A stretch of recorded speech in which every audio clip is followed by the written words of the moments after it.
Hey Daniel, I think I saw you made a slight mistake on that final run in qualifying. Yeah, I'd say last corner, second last corner.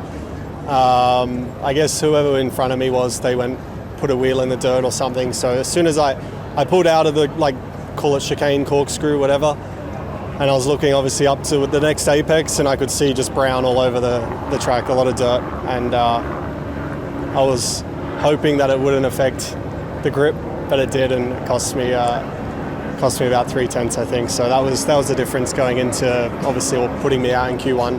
I think the lap was okay. Wasn't it's not electrifying, but it was definitely good enough to keep going in quali, and I think then it was probably a couple tenths to find. So actually I don't think it was tracking to be too bad, especially where we were this morning. We were pretty lost in FP3, scratching our heads. So I think it was trending like it was better, but one of those ones where you can't do much, you can't do much. After a pretty strong looking Friday, at least on the outside, is it disappointing that the car kind of felt like that today, and how are you feeling about tomorrow? Yeah, that's why I try to not get too excited on any Fridays. It's so hard to know this year, and I feel like if we do have a good Friday, we're always expecting the others to make a step.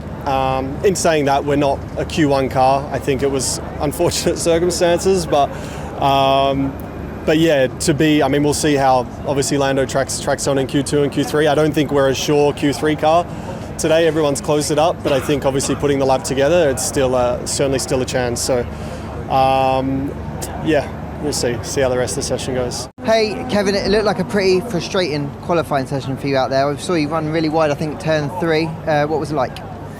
Yeah, after the first run in Q1, I was quite positive. I thought this could be quite good, but I didn't seem to find that extra grip that everyone else did on the second run.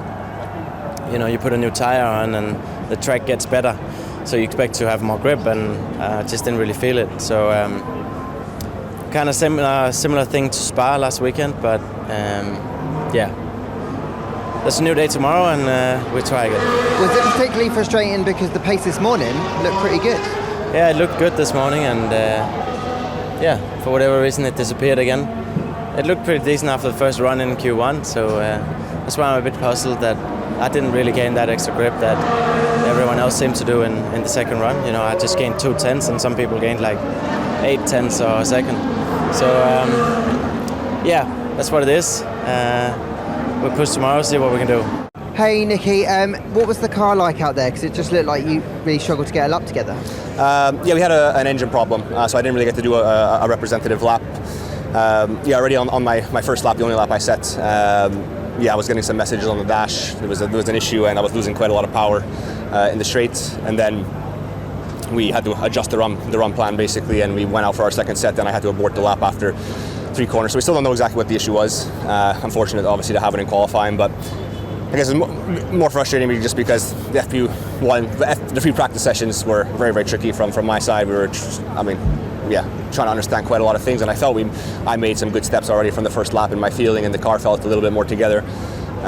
So it would have been nice to at least see, what would have happened if I was able to do some representative laps. But it's racing, mechanical gremlins are a part of it. How much of a concern is it, that engine issue for tomorrow? I guess it depends on what the issue is exactly. We don't know exactly what's causing it. We've been struggling with something throughout all the practice sessions, so if it's something of that nature, it might not be the best going into the race, but we have to see. Maybe it's something different. We just have to analyze it. Are you surprised to have been knocked out in Q1? Yes, although it's been challenging weekend so far, lacking pace. But I was hoping that everything would start to come together by the time of quali, but never came. My feeling is actually not that bad in the car in terms of the pure balance, but we're not fast enough. So how are you feeling about tomorrow? What's the race pace looking like from what you learned? It's a question mark. So it's going to be a day full of surprises, see how our pace is. But of course, we need to try and aim to be higher than where we finished today.